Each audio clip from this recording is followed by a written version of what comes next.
It is a dimension as strange as space, as stupid as believable.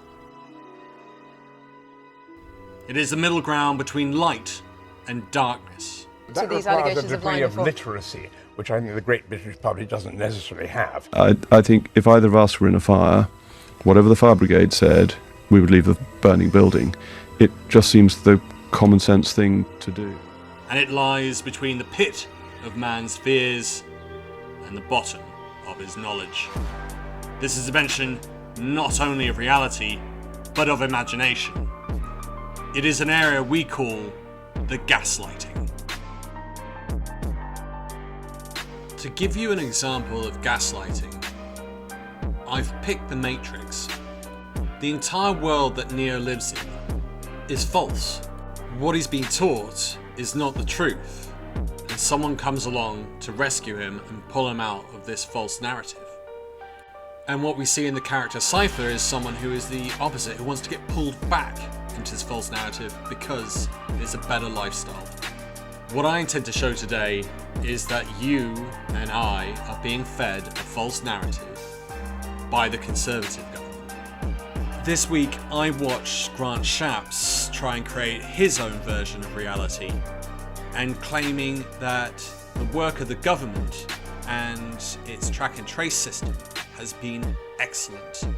Grant Shapps, why have we spent 22 billion on a test and trace system where there is no clear evidence that it has contributed to a reduction in coronavirus infection levels? I saw that report this morning. I thought it was pretty extraordinary, and your viewers can judge for themselves. 9.1 Well, it's from million the House of people. Commons Public Accounts Committee. Yeah, well, it doesn't mean that immediately you accept just the headlines of it. Listen to this: 9.1 million people who otherwise would have been walking around spreading coronavirus because they're individuals who'd had it, were contacted by Test and Trace and required to self-isolate.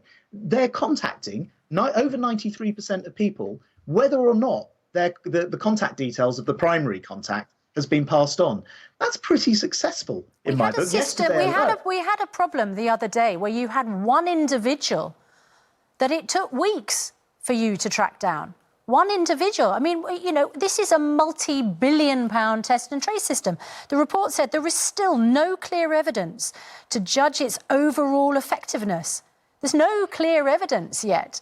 It is unclear whether its specific contribution to reducing infection levels, as opposed to the other measures introduced to tackle the pandemic, has justified its costs. And I just point out, nurses will be looking at that and looking at the fact that consultants have been paid thousands of pounds a day and wondering why they, the nurses who have sat by patients' beds throughout this pandemic, they only get a 1% pay rise, which in many cases amounts to a pay cut.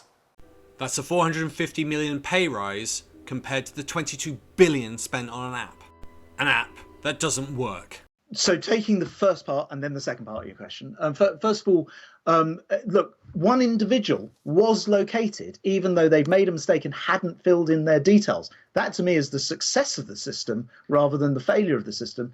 Of course, what he's not telling you is that actually that person phoned up 119. They didn't track him. They didn't trace him. He got in touch with them, yet they're taking credit for it.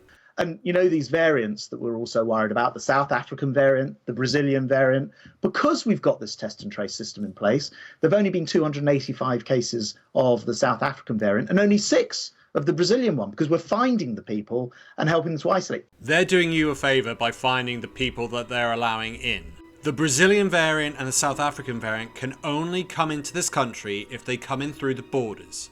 So on the one hand, he's making it out as if he's done us all this great deed of tracking them down, but they're the ones that let them in. Just yesterday, 1.5 million people received tests, including my kids, my twins who are at school.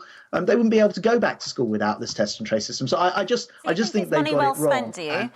Nick McPherson, who was the permanent Secretary to Treasury, has said the win for the prize of the most wasteful and inept public spending programme of all time.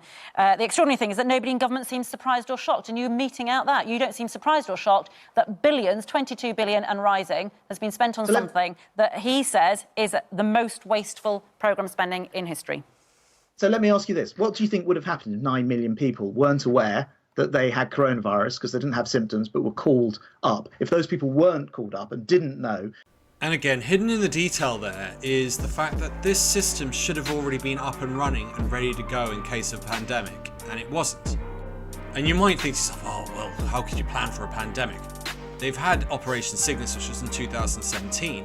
People could have been working on this app decades ago. One of the first apps I'm sure some of you will remember is the egg game Snake, which you found on your mobile.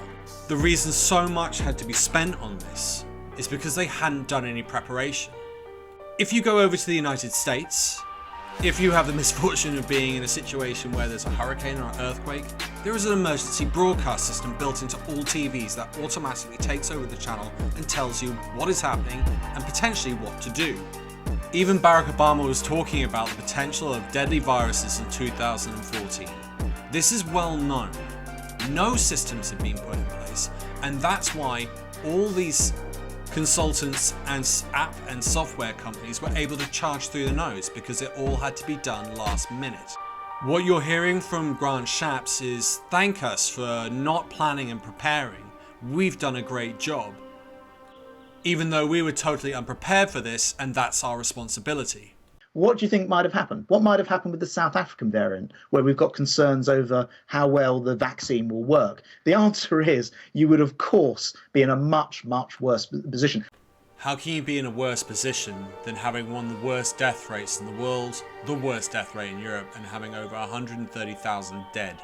How can you be in a worse position? And vast swathes, everybody else apart from doctors and nurses, are going to have pay freezes this year, including people who've been heroes in this pandemic. So the fact we're looking at a pay rise, I'm afraid to say. And there's a final kick in the teeth. The pay rise that was promised was 2.1%. They're now offering 1%. That is less than inflation, which means that the value of your currency decreases. You can buy less with it. So even though you can buy less with your money, it's still a pay rise. And that's how we thank all that hard work, all that dedication, all that stress, all those deaths that they witnessed. That's how we thank our NHS. This is local. So what do you think? Am I being crazy? Or have I picked up on more gaslighting taking place with the Conservative government and the ministers they're sending out on TV, spreading a false message? Put it in the comments below. Let's discuss. Bye for now.